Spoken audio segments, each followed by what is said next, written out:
नमस्कार दोस्तों, इन्फ्राटॉक्स के एक नए एपिसोड में आपका स्वागत है। तो चलिए शुरू करते हैं। पहली खबर की शुरुआत करते हैं अहमदाबाद से, जहां पर दोस्तों गुजरात सरकार अहमदाबाद के तीसरे रिंग रोड को दोबारा से रिवाइव करने में लगी हुई है और अभी ऑफिशियल्स को कहा गया है कि इसके लिए प्रिपरेशन स्टार्ट कर दी जाए। दोस्तों बेसिकली रिंग रोड काफी ज्यादा पुराना प्रोजेक्ट है। आज से ऑलमोस्ट 19 साल पहले इसको प्लान किया गया था और कई सालों से ये ऐसे फंसा हुआ है। और अब क्योंकि अहमदाबाद को 2036 ओलंपिक्स के लिए तैयार किया जा रहा है, तो अगर हमें होस्टिंग राइट्स मिल जाते हैं तो गुजरात सरकार का मानना है कि अहमदाबाद में road connectivity state of the art होनी चाहिए और यही मेन रीजन है कि दोबारा से रिंग रोड को रिवाइव किया जा रहा है। Ahmedabad urban development authority, Ahmedabad municipal corporation और अर्बन डेवलपमेंट डिपार्टमेंट, ये तीनों मिलकर इसके ऊपर काम कर रहे हैं।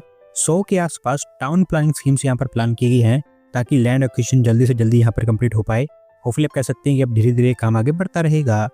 अगली दोस्तों अपडेट बेंगलोर से है, जहाँ पर दोस्तों वर्ल्ड बैंक के द्वारा $426 मिलियन के फंड रिलीज कर दिए गए हैं कर्नाटका वाटर सिक्योरिटी और रेजिलियंस प्रोग्राम के लिए। और इन फंड्स का इस्तेमाल अब बेंगलोर में 183 लेक्स के रिवाइवल के ऊपर किया जाएगा। दोस्तों एक समय था कि जब बेंगलोर को सिटी ऑफ लेक्स कहा जाता था, लेकिन अर्बनाइजेशन इतनी तेजी से यहाँ पर बढ़ा कि यहाँ से बहुत सारी लेक्स अभी गायब हो चुकी हैं और बहुत सारी इंक्रोच कर ली गई हैं। लेकिन अब धीरे धीरे अलग अलग प्रोग्राम्स के अंतर्गत इनको रिवाइव किया जा रहा है। इन फंड्स का इस्तेमाल लेक्स के रिवाइवल के ऊपर ही किया जाएगा, जहाँ पर डिसिल्टिंग, इंक्रोचमेंट को खत्म करना, नए सीवेज ट्रीटमेंट प्लांट्स, साथ साथ एडवांस फ्लड मॉडलिंग यहाँ पर इंप्लीमेंट की जाएगी और होपफुली इसके चलते हमें कुछ टेंजिबल चेंज देखने को मिलेंगे। अगली दोस्तों अपडेट नोएडा से है, जहाँ पर दोस्तों नोएडा अथॉरिटी ने डिसाइड किया कि वो सेक्टर 164 में 10 एकड़ ऑफ लैंड और रिजर्व रखने वाले हैं इलेक्ट्रॉनिक सेक्टर के लिए, और ये लैंड अब इलेक्ट्रॉनिक मैन्युफैक्चरिंग प्लांट्स के लिए तैयार की जाएगी। दोस्तों बेसिकली नोएडा अथॉरिटी के ओरिजिनल प्लान में ऐसा कुछ नहीं था कि यहाँ पर लैंड को रिजर्व रखा जाए, पर क्योंकि उनको लगातार इलेक्ट्रॉनिक इन्वेस्टमेंट प्रपोजल्स मिल रहे हैं, तो इसी कारण अभी डिसाइड किया गया है कि 10 एकड़ ऑफ लैंड यहाँ पर रिजर्व रखी जाएगी इलेक्ट्रॉनिक मैन्युफैक्चरिंग के लिए, जहाँ पर स्मार्टफोन्स, टीवी, सेमीकंडक्टर्स और होम अप्लायंसेस की मैन्युफैक्चरिंग होगी। 5000 से लेकर 8000 स्क्वायर मीटर के 6 प्लॉट्स यहाँ पर क्रिएट किए जाएंगे मैन्युफैक्चरिंग को लेकर। रफली यहाँ पर हमें अच्छी खासी इन्वेस्टमेंट आती हुई दिखाई देगी।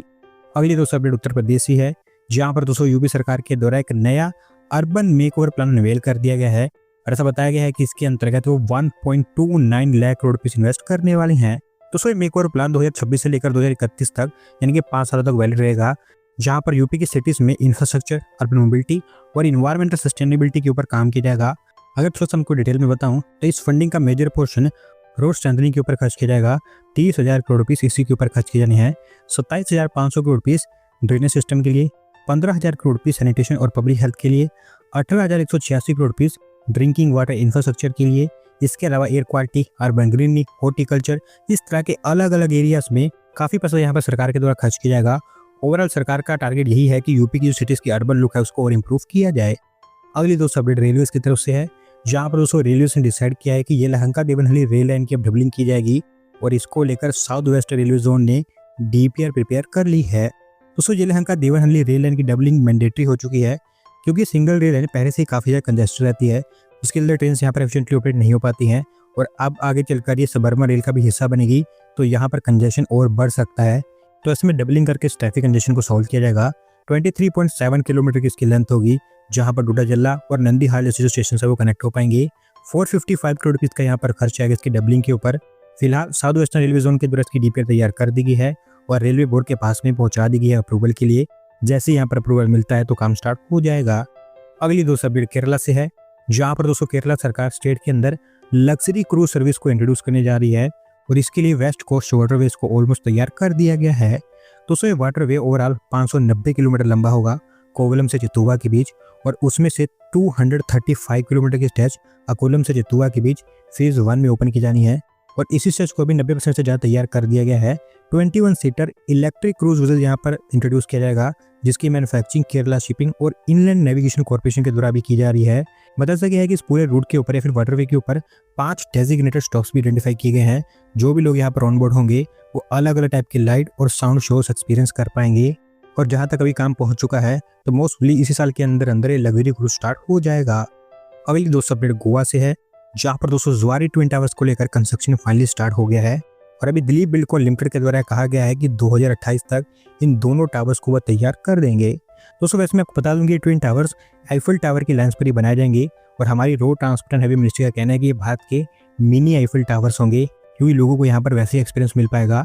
पिछले महीने ही इसको लेकर फाउंडेशन रख दिया गया था और अब यहाँ पर एक्चुअल काम स्टार्ट हो गया है। 125 मीटर के आसपास इनकी लेंथ होगी, जहां पर हर टावर में 3 फ्लोर्स होंगे, जिनमें restaurants, viewing deck, observatory, art gallery, इस तरह की अलग अलग कई सारी रिक्रिएशन फैसिलिटीज तैयार की जाएंगी। कुल मिलाकर 270 करोड़ रुपये यहाँ पर खर्च की जाएंगे और अभी जैसे कि मैंने आपको बताया कि 2028 तक ये कंप्लीट हो जाएगा। आज की सो आखिरी अपडेट यूपीसी है, जहां पर दोस्तों सेंट्रल इलेक्ट्रॉनिक्स लिमिटेड और ESGS सॉफ्टवेयर, ये दोनों कंपनीज मिलकर एक नया ग्रीन डेटा सेंटर सेटअप करेंगे गाजियाबाद के साहिबाबाद के अंदर, और इसको लेकर यूपी के सीएम के द्वारा फाउंडेशन रखने का काम कर दिया गया है।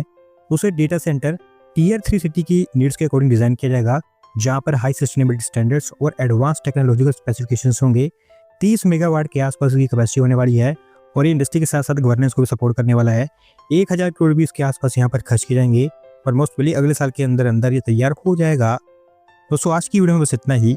अगर आप अपनी तरफ से अपडेट सबमिट करना चाहते हैं तो डिस्क्रिप्शन में दिए गए लिंक पर क्लिक करके सबमिट कर सकते हैं। अगर आज की वीडियो पसंद आएगा तो वीडियो को लाइक करें, चैनल को सब्सक्राइब करें। धन्यवाद वीडियो को देखने के लिए।